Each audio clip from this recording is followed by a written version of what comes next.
What's up everybody, I'm Rob and welcome back to my channel. I am back with episode 2 of The Villain's Lair, Tough Love by Pattycake Productions, which is a Disney Villains musical, and this is actually the one I was requested to do, and I can't wait to check this out because I just love the first episode, so let's get to it.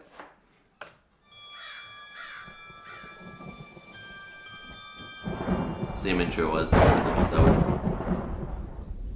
I think we're picking up where we left off.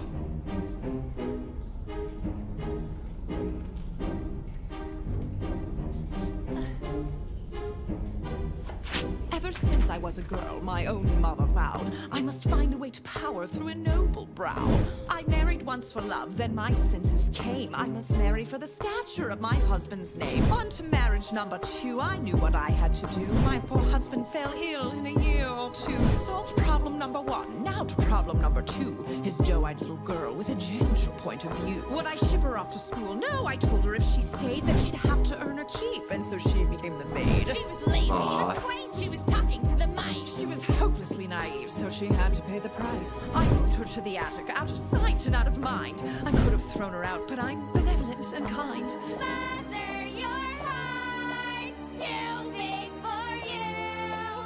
I knew what I had to do. After all, difficult children will take advantage of your good nature. So you lock them up, throw away the key. There's one on every family tree. Ungrateful, hateful, vile too. The things she put you through. Break their spirit so they obey. Now they'll do anything you say. Maybe you call it cruel, but others would call it love. Tough love.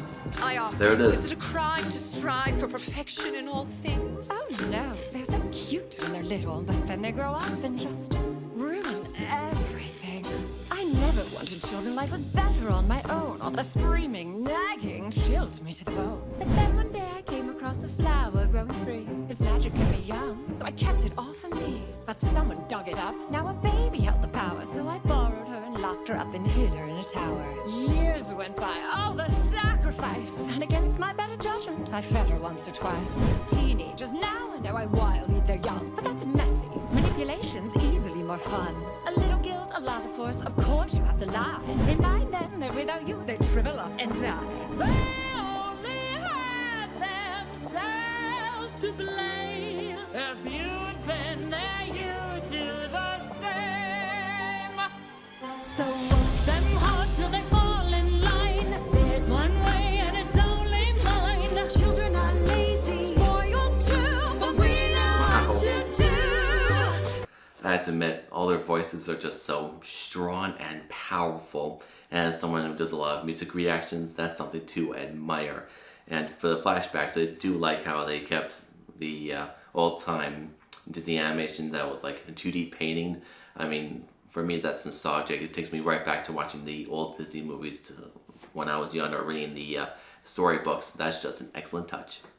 Govern them with a heart of stone. Lock them up so they're all alone. Maybe you call it cruel, but Others would call it love. Tough love. Oh, her own tower with a water view, and she runs away the first chance she gets. These wretched brats think the world owes them something, but it doesn't. Far and wide, I rule the kingdom with a heavy hand. But there was more. I had in mind, a greater plan. I never cared to share, so the king would have to fall. But his child blocked the way to me, and fairest of them all. She was chubby, she was dumb, and grotesquely optimistic. She needed structure in her life, she wasn't realistic. I gave her chores and took away the things that she'd enjoy. But then I caught her singing songs with birds, and then Wait, I was about to say that she didn't mention the Seven Dwarves at all, or she's not going to mention them, but I think she's about to. boy. Love? Was I to just sit by and wait I stand for her to corrected. take my crown? No, she had sealed her fate. She had to go, and so she did, and you know what they say. An apple once a day keeps your enemies away. Don't be fooled by their tender smile. Give an inch and they'll run a mile. Our idea of Best harmony of the episode yet. All their voices blend together beautifully well. a happy home is one where we live all alone. Dark, depressing, this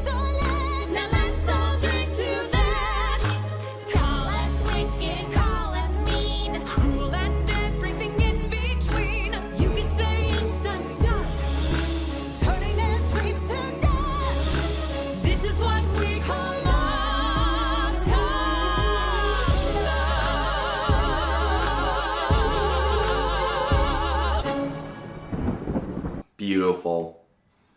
Just excellent. Okay, all the positive things I have to say about this episode are pretty much the same thing that I said about the first episode. So I'll leave it at that. And plus, I'm starting to see a pattern here. I know we're only 2 episodes in, but the first one was an introduction to all the Disney villains we're going to see in the series. And this one, the second one, had more of a theme to it. Obviously, it was about the female Disney villains. I can't remember their names off the top of my head. Being tough, firm mothers to the Disney princesses. And that's how they became villains and how the princesses prevailed in the end. So I'm sorry, I wonder what the theme of the next episode will be. We'll have to wait and see. But all that being said, as always, let me know in the comments what you think. Thank you for watching.